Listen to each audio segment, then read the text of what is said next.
here at Road America on this beautiful long front stretch as they're clearing the front stretch and getting set to go. Here at Road America, the final race of the Subway Superbike doubleheader. It's race number 2. There's some folks looking for revenge here this afternoon. The green light is on and they're away. It's the 2 Yamaha, Monster Energy Graves Yamaha riders that are leading the pack down into turn number 1. There's Martin Cardenas. Corey West makes a look down the inside, but it is Josh Hayes, your race leader, going into 1. Those 2 Yamahas wheelied side by side. Martin found a way to get by and get in between them right now. So we'll see if Josh can set the pace early right here and see who can stay with it. Yesterday, this is a lot how it started, but Martin found some stuff here as he has had all weekend long. Slowly, methodically, patiently waited until the right time and moved to the front. Your thoughts on that? Think we'll see the same thing happen today or not? Well, I mean, it's hard to bet against that, you know, the way the kid's riding. And, you know, right now, Josh, like I said, he was thinking about that all night last night, believe me. He was trying to figure out what can I do different. Now he's got a great look at him, and now he's leading the pack. So let's just going to take a minute to this race to develop, and we'll see what happens.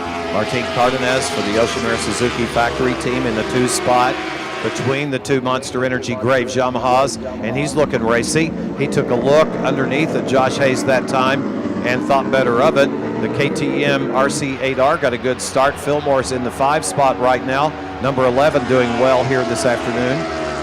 Definitely, and you got Larry Pegram up in there too. He didn't have a good day. He had to park the thing early, so he's hopefully going to get that EBR out there all race long and get a good result today. Fillmore looks pretty good right on the tail end of this whole lead group.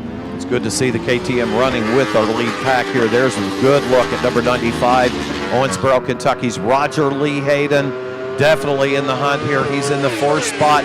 He's getting impatient. He goes around the high side of Cam Bobier, maybe trying to set it up for the right-hander coming up, but he couldn't make it happen. It looks to me, you know, when you watch these 2 bikes, talking to some of the guys how good Yamaha is, when it turns into the corner, and Cam's so good at letting that brake off and rolling into the corner with a lot of speed, and that makes it difficult to pass. It does. Roger running a little bit higher line on the entrance of that corner, trying to get it squared up and head up the hill here to home stretch. We'll get lap number 1 in the record book here in a moment. Josh Hayes will lead them across the stripe. The 2:17.131, his first lap time. Cardenas 2:17.2, so they're right there together. Martin's having a good go here in the early going. Yesterday, Martin's tire, there's Fillmore off the track, kind of offline right now. He's able to gather it back up. Doesn't look like he didn't go down, but he ran wide and won. Cost him a little time. Talking about Martin's tire yesterday on the left side of the tire. The left side, this is a right-hand racetrack. The left side of the tire had some issues. So we'll see if they've been able to fix that for that. Cooler temperature today, maybe not the same situation for him. They're really slugging it out back there in that pack of riders behind them. I'm thinking that's Corey West, Larry Pegram, Aussie Dave, Chris Clark, and the group. Someone else goes wide there. That's been a troubled spot. Always is here, right? Yeah, by Fillmore, as you can see him getting swallowed up by the second pack of riders after making that mistake in turn 1. That cost him because he was kind of with that lead group, and now he's relegated back to this group of with Corey West leading the way, that group for 6th place. Corey West with Chris Clark behind him, another one of the Yoshimura Suzuki factory team guys in tow. Pegram in that deal as well. Chris Clark, Aussie Dave Anthony, as they continue to work it here in American Superbike.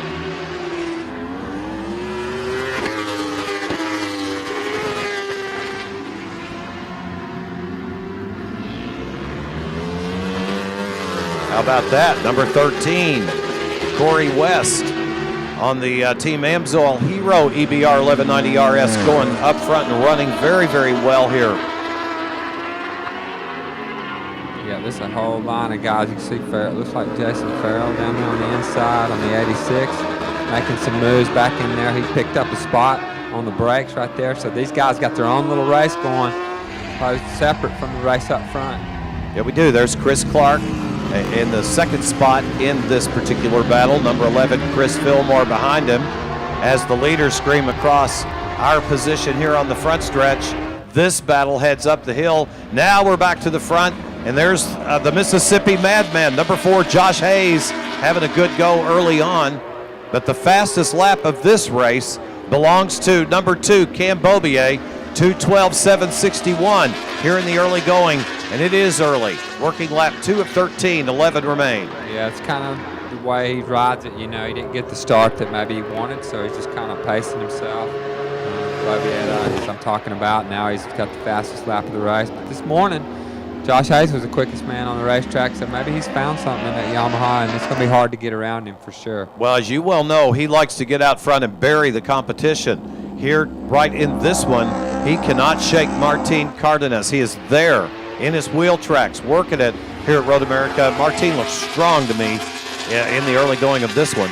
He's got his head down today for sure. They've got the top speed of the Yamaha, so that's really important at a racetrack like this. It's just, does he have the right setup in the bike to take care of the tire throughout the whole race?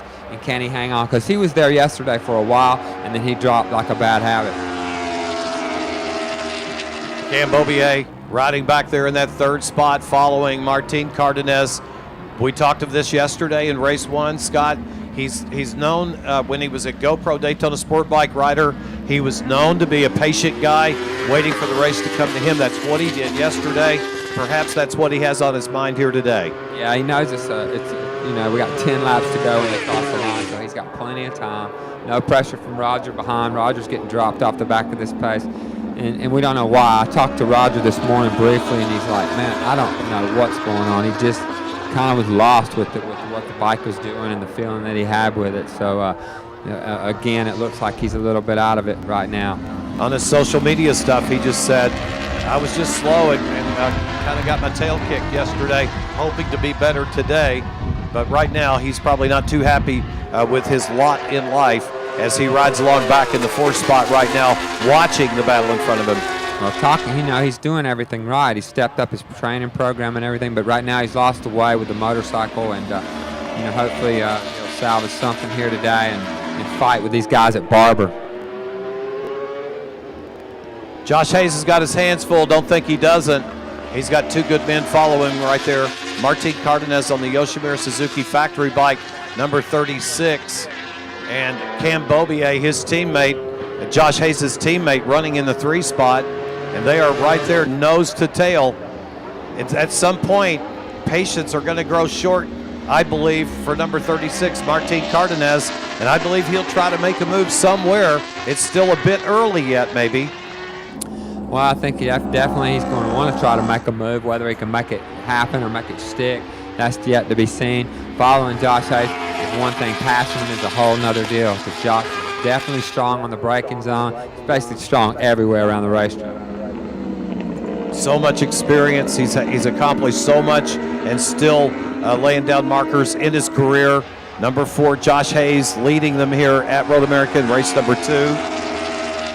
You got to believe that he is not satisfied with finishing second here at Road America. No, I was able to talk to him this morning a little bit too, and you know, I said, you know, you knew this was coming, and he did, but you know, he said it's hard to handle when it's happening right there, but. He's a big man. He'll get right, and he'll come back out here swinging big time. All right, so number 13, Corey West, doing a great job here at Road America, and certainly Danielle has caught up with someone that has a keen interest in that young man. Let's go down trackside to Danielle.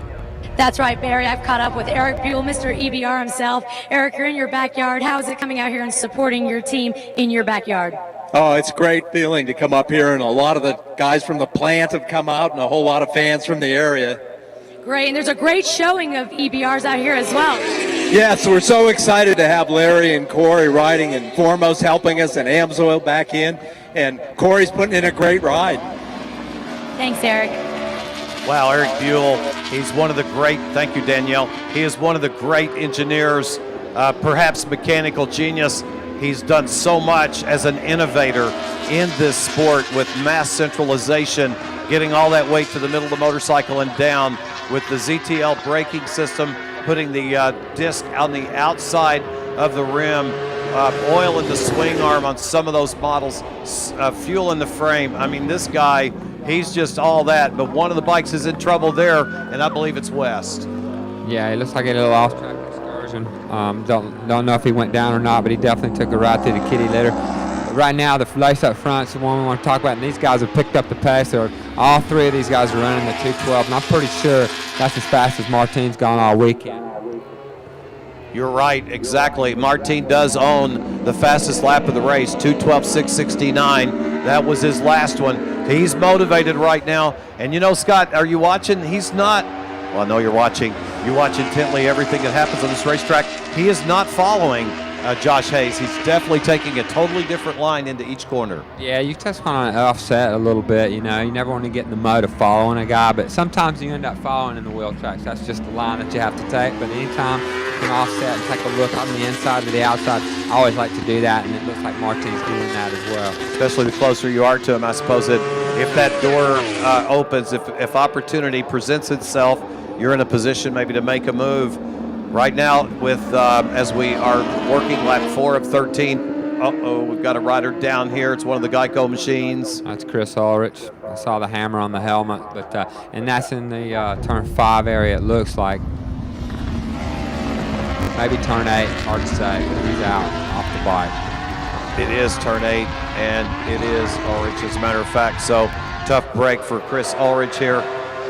I saw one of the EBRs parked on the side of the track as it comes up the pit road there too. Not sure if it's Pegram or if it was Corey West, so we'll have to keep an eye on that. Meanwhile, up front, it is still the Yoshimura. Oh my goodness, our third place rider, Cam Bobier, tucked the front, threw the motorcycle away. Scott, what a turn of events. How about that? Yeah, I tell you what, the pace was hot today. The two riders in front of him have definitely stepped up their game, and Cameron had to push it. What happened. And he had just completed yet another fastest lap of the race, 2:12.575. 3 laps in a row. He turned in the quickest speed here in time, but tough break for the youngster right now. Cam Bobier picking the machine up, virtually out of it here at Road America in race number 2 after winning so beautifully and riding so masterfully yesterday. Well, these guys will both get that pit board and let them know that Bobier's out, but they're never mind that right now. They've got their own battle going on right now, and they're only worried about each other. Now they can kind of relax when they come by and find out that kid's gone, and they'll see him when they go around in turn 1. It looks like a hand coming up from Martin there possibly. I wonder if there's any raindrops falling back there on the backside of the track. We'll certainly keep it up. Yep, there it is. There's the indication. Definitely something going on with rain on the track back there, and this has happened a couple times this weekend already today. Martin spun the rear tire big time coming out of that corner as well. Not sure if that was moisture related or just pressing. They're still pressing hard here. But that really messes with your head when you've got a dry track, half a dry track, and maybe one corner wet. And look, they both kind of tiptoeing through there right now. So we're gonna have to watch this closely. And you know, it's kind of up to the riders. You know, the AMA would like them to signal them and let them know that there's issues like that on the track. Obviously, they got corner workers out there. They can feel the rain, and they're reporting back to race control. Well, they're headed to home base here, so we'll perhaps get an indication this time by. See if any hands come off any handlebars. I don't think so. Well, they see the waving yellow down there, and that's for Cam Bobier's bike off in the gravel trap. Unfortunately for the kid, they ran a great race yesterday, won it. And look, there's rain on the racetrack. We got riders all upset here.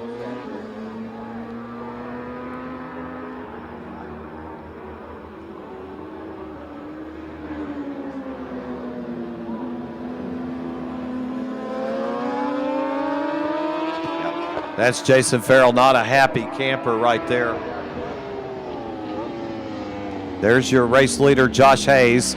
Martin Cardenas, number 36, following him around this racetrack. Well, they're coming to that section of the racetrack where they knew there was some stuff on the floor last time as far as rain goes. They're going to have to really think about how they handle that right now as they come down into that turn 7, headed down into turn 8 right now.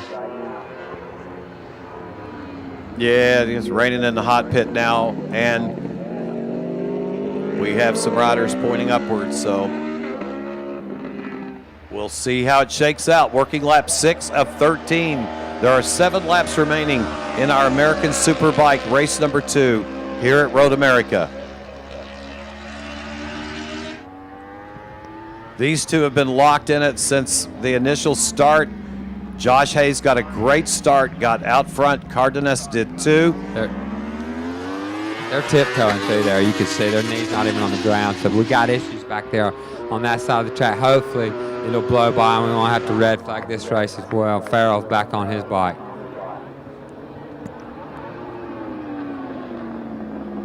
Jason Farrell headed back.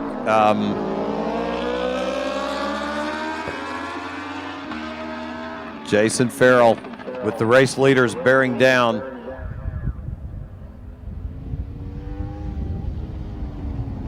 Not impacting Josh Hayes too much and Martin. They're just still got their heads down. They're racing.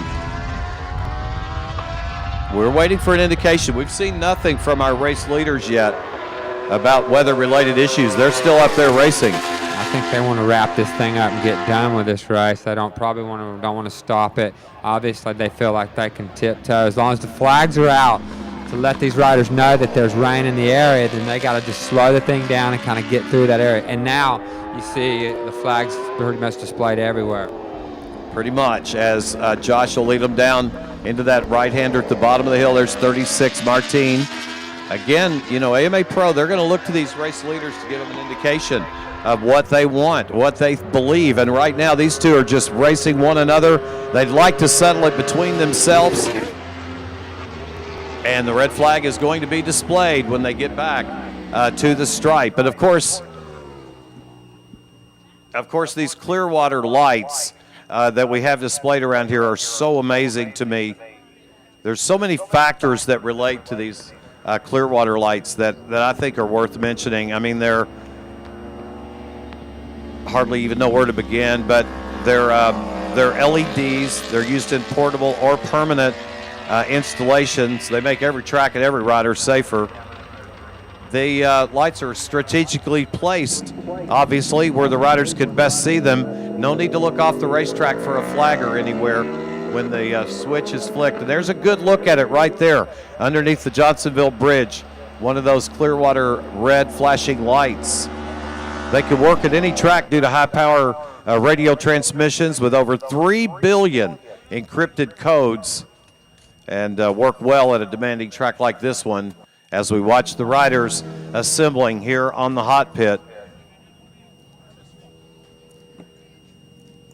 So the red flag flies just prior to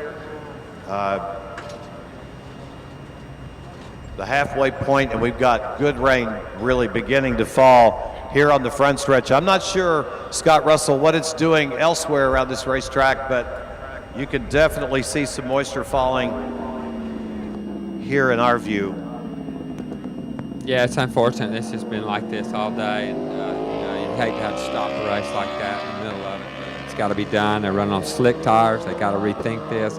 Already had Farrell on the ground, and so they've done the right thing right here by stopping it. Isn't it interesting that we did not see any indication from our race leader or our second place rider of they really were pressing on, weren't they? They looked content to go on with it, but you know, they were tiptoeing around. They weren't putting their knee on the ground in a lot of the corners, and you know, you just kind of, it could be a bad situation. You'd hate to see a rider go down and get hurt due to something like that, but the AMA took it upon themselves to stop it, and now these guys will have to either wait it out or go ahead with the rain tires. Not sure what they'll do. I'm assuming they'll take a look at the radar. I'm assuming they'll take a look at the radar perhaps and make their best determination of the weather. As Josh Hayes, who's pitted all the way down near the end of this long pit lane here, will come to the attention of the Monster Energy Graves Yamaha guys.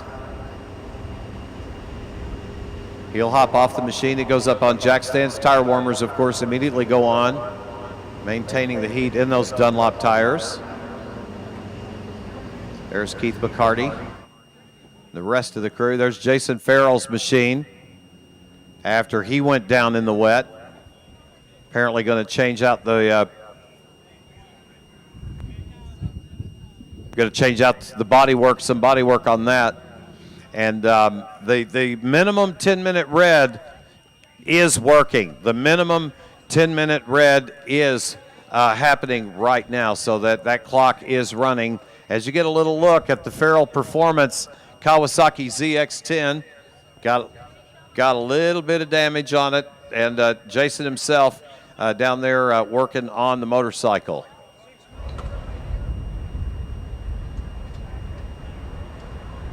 I'm just not sure what happened with the Corey West machine.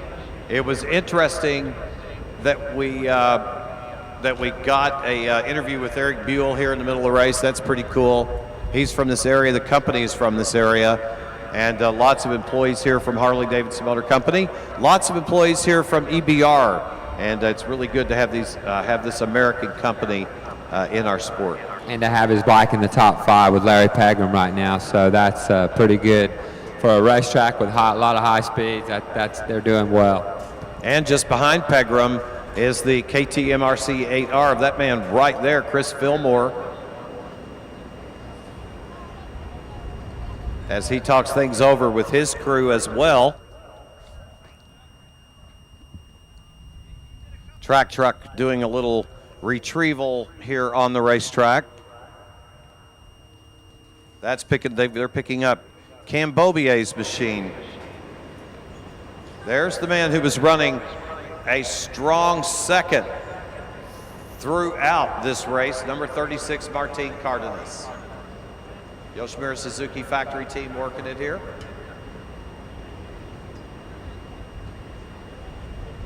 Plugging in the tire warmers.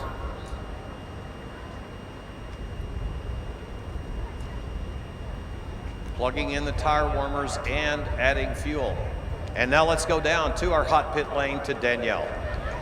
Obviously, we knew rain might be an issue here today during this race, Josh. They were relying on you guys, especially in the front, to make the call. And you and Martine had your heads down, never raised your hand. What did you see out there? It's definitely wet in a few spots, but the Dunlop rain tires require a certain amount of moisture before we can change tires, and we hadn't gotten to that point yet. So at this point, I was going to tiptoe around until we got a really good shower that really wet things. Otherwise, we're kind of stuck in this boat. So it's starting to just try to figure out what we can and what we can't do, and figure out how to negotiate the racetrack. So I think Martin was in a little better position than me, because he could gauge off of me and see what the grip was like in front of him and react to that however he needed to. So, it's a pretty tough position to be in the front and not exactly know what the grip's like. But sometimes you go under a bridge and you could see that it was actually dry under the bridge and wet on either side of it, and it gave you a better indication of what was going on. Guys. Thanks, Danielle. Josh Hayes, cool heads prevailing there. And Scott Russell, I think he told us what we wanted to know. Why didn't he call for a red flag rain delay? Because basically it wasn't raining hard enough to go full wets. We need to press on. That was his thought. Yeah, I'd like to agree with him, really. They made a different call, and so now we've got another sail off in the distance, and we'll wait and see if that dumps on us. But I don't know what they do at this point, because it's not really raining out there. So now they stop it for 10 minutes and restart it on slicks. We'll find out in a minute, but Josh had the right idea, and the riders kind of got to use your head in that situation. But it is tough, and you got packs of guys racing throughout the field, and it's hard to make the right decision.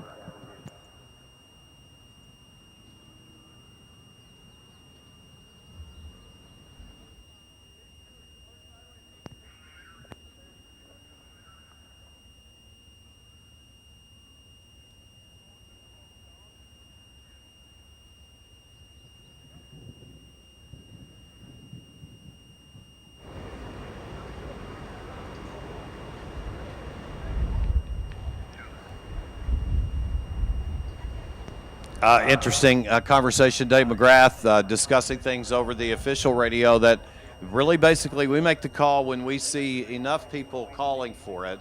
And even though the leaders did not call for it, we were seeing lots of people calling for a red flag here, and that's the reason for the decision. They call that, I think they call that cloud a scud that comes down below the main cloud. And when you want to get concerned, if it's severe weather, it's when that scud goes right up in that cloud, you better be looking for cover, because only bad things can happen when that scud gets sucked up in that cloud. But right now we're good. No severe weather in the area that we are aware of. No warnings or watches of any kind. And let's go down trackside. Let's talk one more time to Danielle. Thanks, Barry. I'm just catching up with Ozzy, Dave, Anthony. You had a great finish yesterday. Today you had a little bit of a rough restart, or start rather, and the restart may actually play into your favor. Yeah, it might. I was definitely a fair way back, and the weather come down. And those few laps when we probably shouldn't have been on the track. I don't know why we're out there. I'm not going to hold back and say it was a bad decision from the officials, but yeah, it helped me catch up, and I think I finished in 4th for the first part, so I get to start right towards the front and make a better race of it. All right, so that's the thought of Aussie Dave right there. Thank you, Danielle. Aussie Dave Anthony, who has been running so well here this weekend. So they are calling this a wet restart with 7 remaining is what they're doing here. That's probably a good decision. You're safe one way or the other here. So, Scott, how much do you have to baby those wets if it remains mostly dry? I don't think you'll see guys on wets, to be honest with you. It's not, like Josh said, you put a set of wets on right now, that these SuperBikes will shred those tires in no time. So it's going to be a call where you're just kind of maybe DOT it or something, intermediates, whatever they have, and just be smart. So calling it wets gives the teams the right to use whichever tire they choose to use, but it's not mandatory that they do it, just for the interest of our new fans joining us around the nation. Eric? And Josh Hayes is a smart rider, and we've seen him, and Barry, it looks like we've got somebody downtown. Well, we do. Well, let's go real quick to Danielle downstairs. Danielle? Just quickly, guys, with the number 36, Martin Cardenas. Martin, you're sitting in 2nd currently. Does this restart play into your favor, considering how hard you and Josh were battling out there? We're going pretty good. I was trying to hang on to his rear wheel, and I was doing, I think, a good job. I don't know with this condition right now if it favors me or not, but let's wait and see how the track looks and how we feel again on the bike. So, Martin Cardenas, who has been stalking our race leader every step of the way in this one. Cardenas following Hayes all around. Fair assessment. He said, until it plays out, I really don't know if this red is to my benefit or to my detriment. That's why they play the game. As we get a look here at his motorcycle. Martin Cardenas, a pretty fair assessment of what they're going to do. There sits Raj back there taking a look at the timing chart. Barry, back to what we were discussing before we threw it to Danielle, but in this particular situation, Hayes is a pretty smart rider. Like Scott said, there's not enough moisture on the racetrack elsewhere other than the backside right now that would have really affected having the wets at the time. So I think why they kept their heads down was they just didn't think that they needed the rain tires at the moment. Back to Danielle. Thanks, and let's just go ahead and get a perspective from 3rd place. Roger, what can you tell us that you saw out there from 3rd place? Yeah, the last couple laps, it was coming down pretty good in the back, and, I was trying to wave and get the attention of the officials. It's pretty dangerous situation there, but finally they threw the red flag, and now we got a 6-lap shootout, and hopefully we can keep it on 2 wheels. Thank you, Danielle. That's the thoughts of Roger Hayden, number 95. Roger was running a 3rd on the field at the time that the red flag flew. Perhaps for him, it's a good thing to be able to draw up alongside and close to Josh Hayes and Martin Cardenas and restart this race as we get set to wind it down here in American Superbike. Interesting turn of events. One thing really is cool is if you have 15 different riders, perhaps you'll have 10 different opinions of what should occur, right? Oh, yeah, but, it's the same for everybody in the end, isn't it? You got to just be smart when you got a situation like this and rain tires won't last, and you go with what your gut is, and that would be an intermediate at this point possibly for me.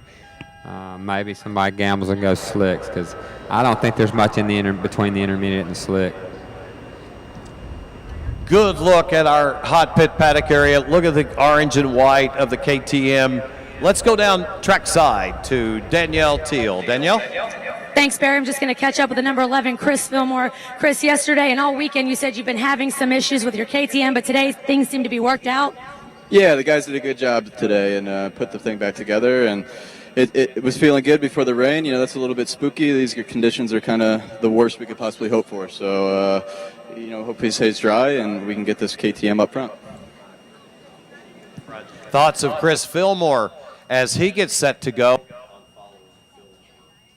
Chris Fillmore, number 11, running in the 6th spot when the red flag fell. And I tell you what an exotic and beautiful machine that RC8R is. I love that bike.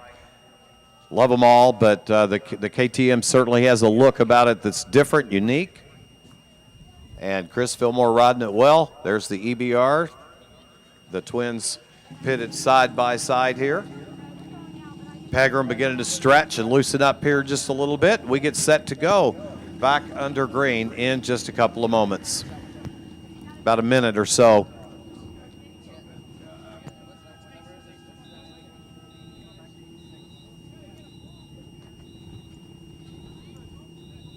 Jason Farrell apparently being completed the work, just about completed, on the Kawasaki ZX-10.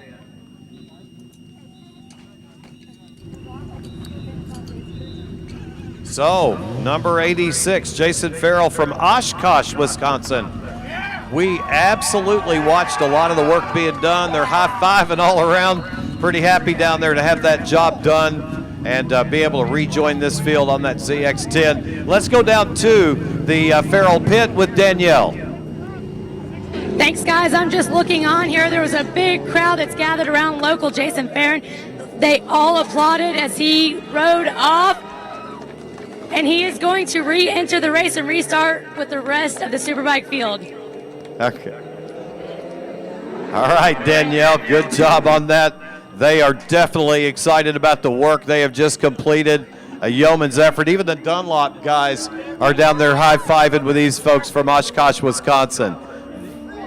Very, very cool having this team in the field today. Let's throw it back down one more time and get the thoughts of this team from Danielle. I'm just going to get a quick word from Dave Eben, crew chief of Jason Farrell. Can you tell us exactly what happened? You've got an audience out here. We're definitely happy to see Jason back on the track. He puts the most work into this program. We're happy to get the work done. He got caught up in some of the moisture out there, and we got a great crew, and good luck to him for the rest of the race. And what exactly went down to get him prepared to go back out? We had exhaust, foot peg, rear brake line, and some gravel on a handlebar. Well, congrats on getting it back together and getting back out for the restart of the race. Thank you, Danielle. That's a cool report. That's a good bit of work. Hey, yeah, we're cheering with the bunch from Oshkosh, Wisconsin right now. They really did. They were spinning wrenches. Even Jason was down turning wrenches on the machine, on the ZX-10. So congratulations to the Farrell Performance U.S. Chrome team out of Oshkosh, Wisconsin. They got that green machine back in action for number 86, Jason Farrell. We look over on the backside. Everything's looking fairly copacetic right now around this racetrack. So we will see how it all shakes out. They're out on the racetrack. They'll be coming back to our starting grid. Your thoughts, Mr. Russell? I'm thinking about copacetic. I'm trying to figure out what that means. And a scud cloud. I've learned a lot in this red flag, I have to tell you.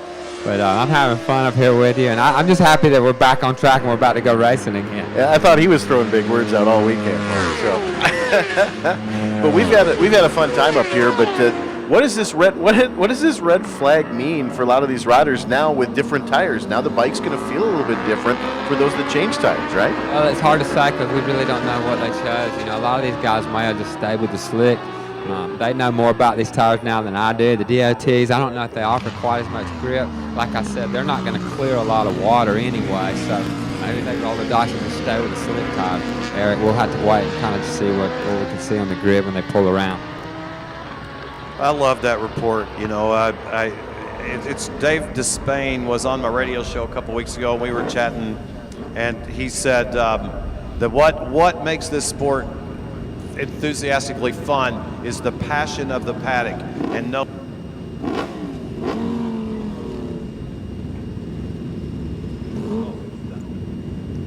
Dave Despain was on my radio show a couple weeks ago, and he said it's the passion of the paddock that makes this sport real.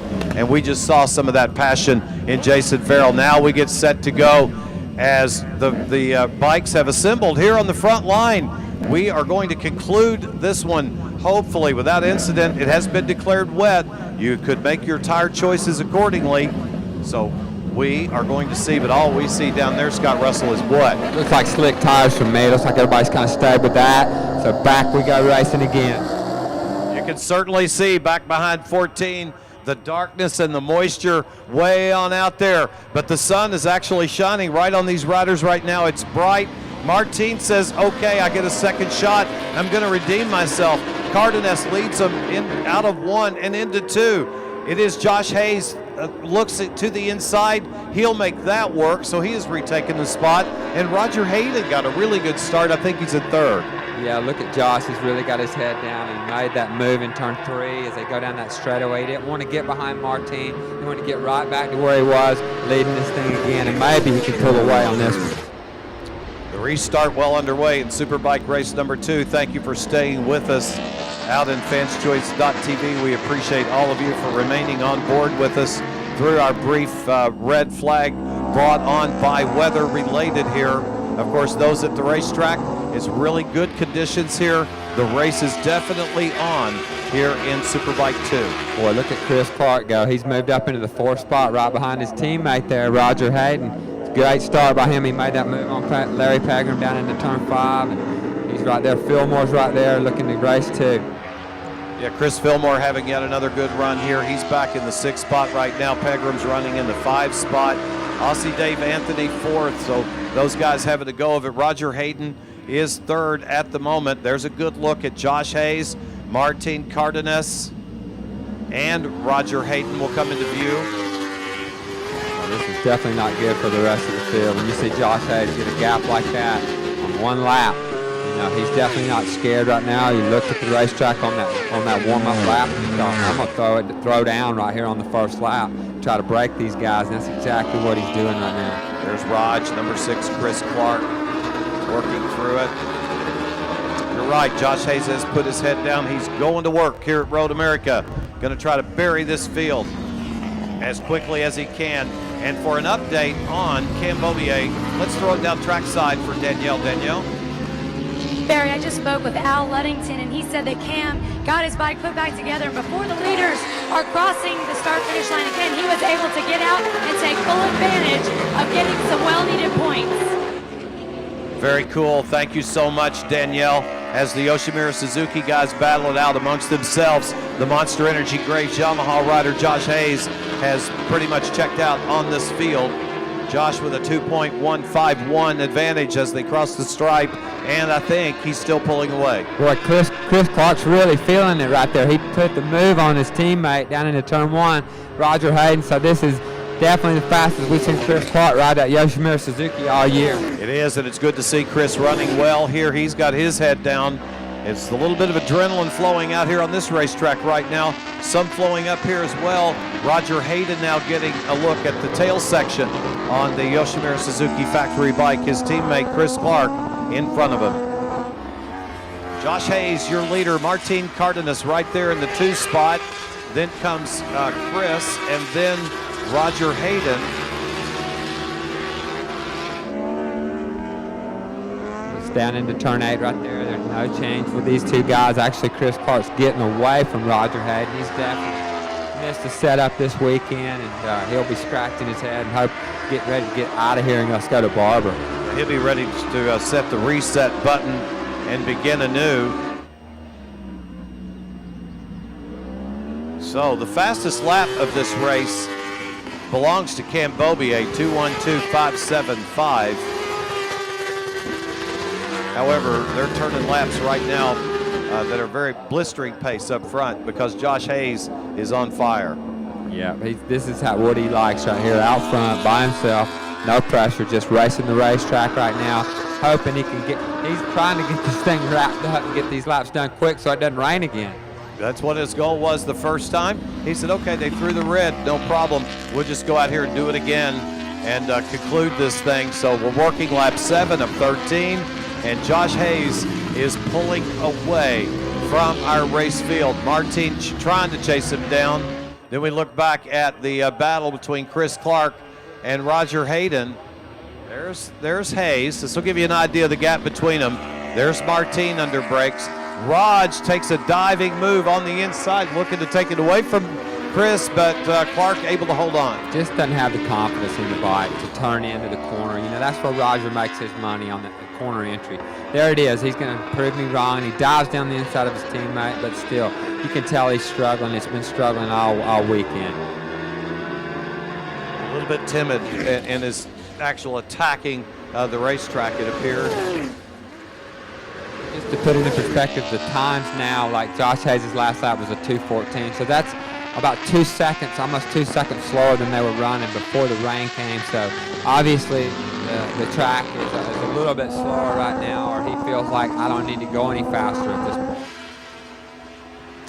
If you were a wagering man, you would be smart to put your money on Roger for Barber, because he's going to be ready to unload at Barber Motorsports Park and do battle there on that technical tight racetrack. He's a previous winner from there on Superbikes too, so he knows how to get it done. And the Yost bike right now, just this is a tricky track sometimes. And, if you don't have the feel here or the fast racetrack, it'll work on your head. He has retaken the spot from Chris Clark, and that'll move Roger Hayden back into a potential podium situation. Hayes up front, Cardenas in the 2 spot. Roger Hayden running 3rd, Chris Clark 4th, Pegram 5th, Fillmore in the 6th spot. It's pretty stretched out right now, other than these two right here. His teammates, Roger Hayden and Chris Clark. Chris got to be happy. He got a kind of another challenge here to try to stay with his teammate. This is probably the closest he's run with Roger all weekend for sure. So he's doing a really good job on that Yost Suzuki. Josh Hayes has built up a nice space cushion between himself and 2nd place Martin Cardenas here. Working lap 8 of 13, 5 laps remaining.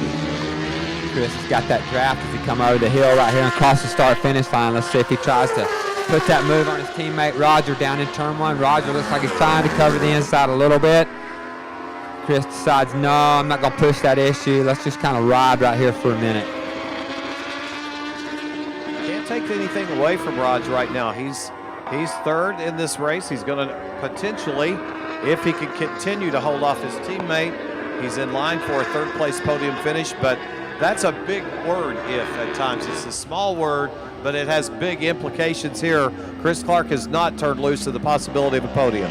No, he hasn't, but those 3 guys in the 3 Suzuki, the Yost bikes, are all running in the 216 range, Barry, and the leader is, unfortunate for them, running in the 214 range. Therefore, the gap is widening, and it's doing so at a very rapid pace.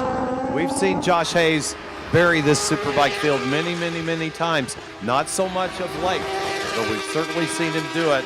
And if he's going to do it, this is one of those places where he can. That R1 make it big-time ponies, and he flat knows how to get around this place. He does, and he's so consistent, and he does rarely, but does he make mistakes? I don't want to jinx him, but his teammate made a big mistake earlier in the beginning of the race, pitched it away. So as far as the points chase goes, this is really looking good for Josh Hayes.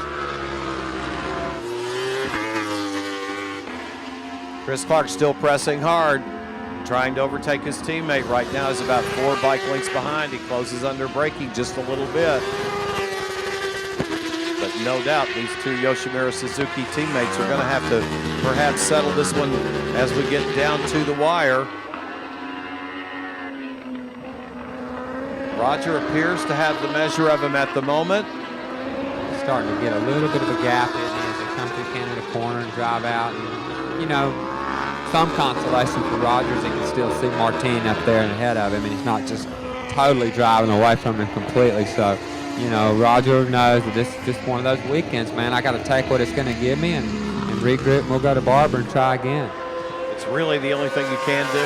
You can't do anything about it right now, but ride to the best of your ability, right, and try not to make any mistakes, hit your marks, turn in your best performance and go to the house. Yeah, last thing he wants is for his other teammate to beat him. So he's going to be pushing really hard to keep Chris Clark at bay. And here you see Josh Hayes again making his way through turn 3. Zero pressure for this guy, just on a little Sunday afternoon cruise right now. Wonder how many R1s Josh Hayes is responsible for selling over the years. Yeah, I mean, that's how it works. This is the win on Sunday, sell on Monday class. There's a lot of R1s running around out there on the street, for sure, after watching what this guy's done on it.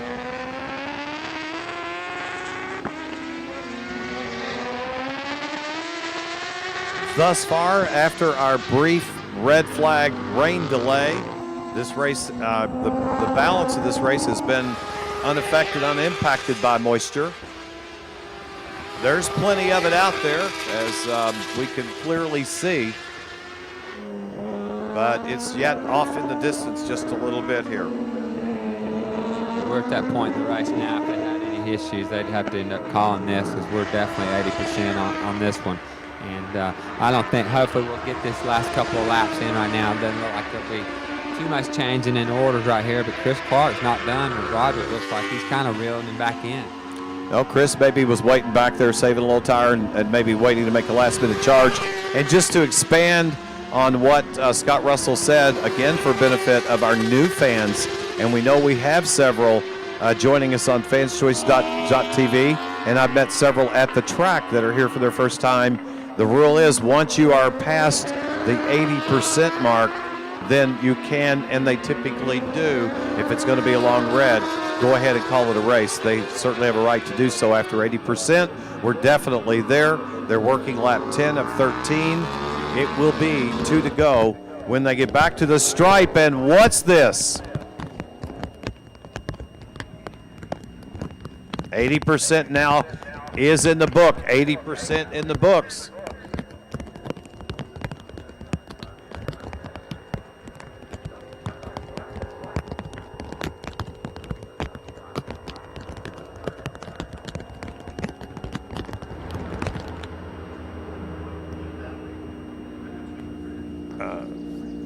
Well, I spoke too soon that we were looking like we were on our way to completing without rain impacting, but it appears that in fact rain has moved back into the arena.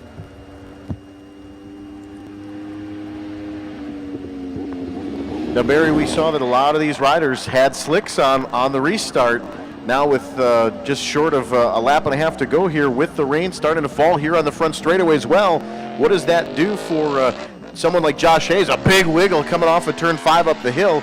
The guys that have slicks on certainly could be impactive. There is certainly a chance here that this is going to get really, really heavy downpour here. This is going to be tough to try to stay on this motorcycle, because once it's declared a rain race, tell me if I'm mistaken, they'll run the race, because you had that option to pick your tire, and the guys that decided to stay on slicks, which is number 4 right here. So everybody's just going to have to crawl around. I don't think there might be somebody back in the pack that thought they were smarter and picked that right tire. We'll have to wait and see. This could be very, very interesting here at Road America, but you are watching a very talented man right now. You talk about trying to get all of it out of that 1.5 inches in the front and 1.5 inches in the back of contact patch. You're talking squeezing a brake lever if you must, rolling off of that throttle gently if you must. Every little input, Scott, has got to be what? I mean, it can you got to really just finesse the thing around, and these bikes obviously have different mappings in them, so maybe Josh will obviously tune to that rain map if that's possible, which will kill the power on the bike, and that's the only thing he can do at this point, try to keep the thing upright and bring this thing home. He was looking over his shoulder there a couple of times, perhaps looking to see if anyone was going to sneak up on him with reins. I don't know that anyone chose reins. I don't think they did. But look at that. I mean, it's hard just to stay on it, and there's some patches out here that will be slicker than others around this racetrack. He just saved the motorcycle right there. He was completely crossed up. Very, very interesting. So it was, to clarify one more time, it was declared red which gave a wet. I mean, it was declared wet. So the teams had the option to run full wets if they chose. And if they did not, that also then the race remains green to the finish.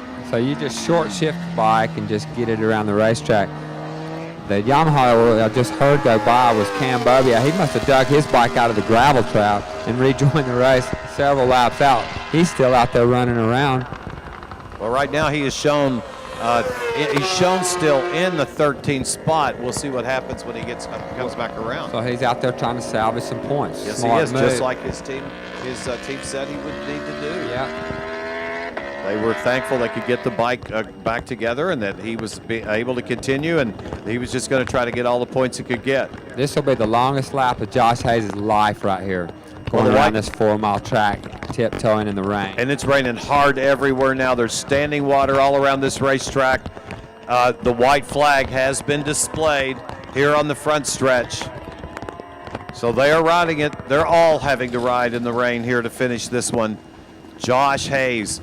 Dave Anthony up into the second spot. Dave Anthony may have been the smart guy and picked a different tire. Here he comes. Look at this, Barry. Somebody did it, and it's Dave Anthony.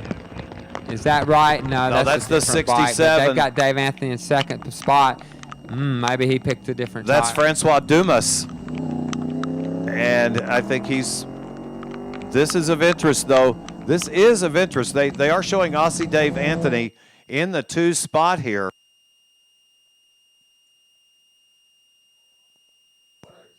Wow, Martin Cardenas is back in the 7th spot right now.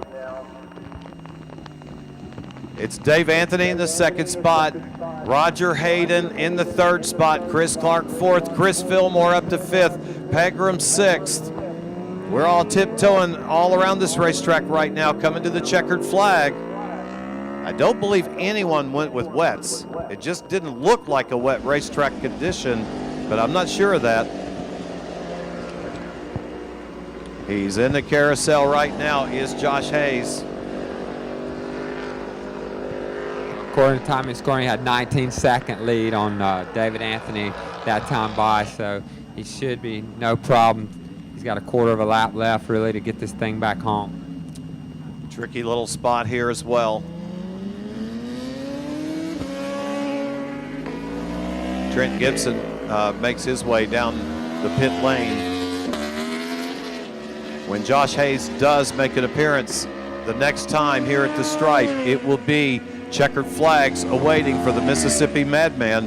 I know it's exciting for Aussie Dave Anthony to get a 2nd place podium finish. You know, Scott, he's been strong all weekend. He really has, and he's put himself in a position to get that spot. He has. Dave's rode the last couple of years has really started riding well and got good equipment out there, and now he can nurse that thing home. This that's Cam Bobier again. That's Bobier that was in front of him. It is. He's on for a slide. And, there you go. That's 2 times down in one race. Tough. He's up. He's okay, though. That's a good thing. Yep. He's trying to salvage points, so he's running to get to his motorcycle in hopes of not losing but 1 or 2 spots here. It's going to be hard to pick that thing up, and there's another one down. I believe that's Fillmore. Perhaps I'm not positive about that, though.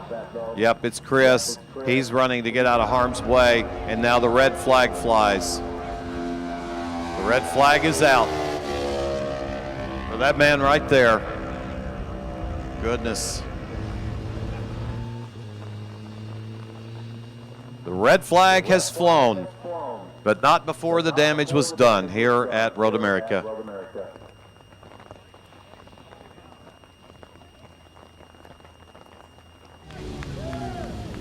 I think Victory Podium will be moved indoors, perhaps the media center.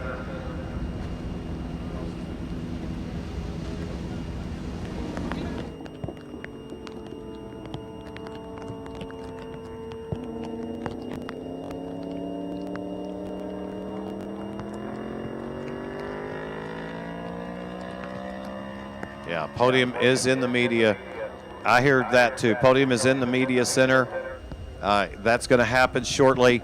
All right, everything we say is unofficial, but what I see is on the board at least, it's Josh Hayes, your race winner, Aussie Dave Anthony, number 25. David Anthony shown right now in second, and Roger Hayden third.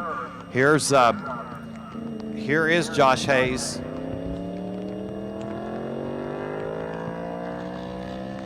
He is. He's doing his cool-off lap. That guy, he is something else. He will actually go full race distance here, even though the red was flown and it's not required. May wanted to give a shout out to the fans around this racetrack that remain here in the wet, but Josh Hayes, riding the Monster Energy Graves Yamaha, has won a very interesting rain-impacted event here at Road America in race number 2 for AMA Pro American Superbike.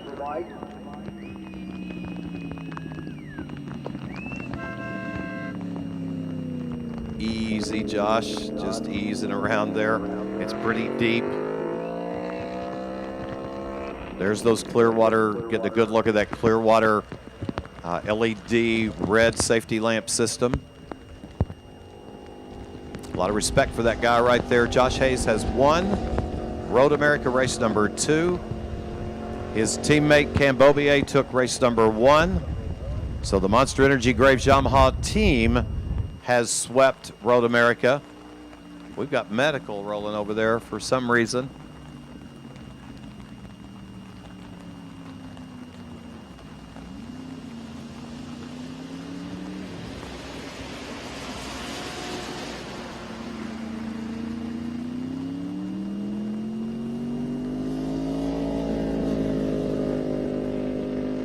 So Josh Hayes concluding what has definitely been a very, very interesting race. Had a rider to go down in 14, the final turn. That's where the safety truck is, and that appears to be where the ambulance is going. But I see a rider leathered up walking in that area. And it appears to be official. Roger Hayden will be your third place finisher. Dave Anthony will be your second place finisher. And congratulations to the Monster Energy Graves Yamaha team and Josh Hayes.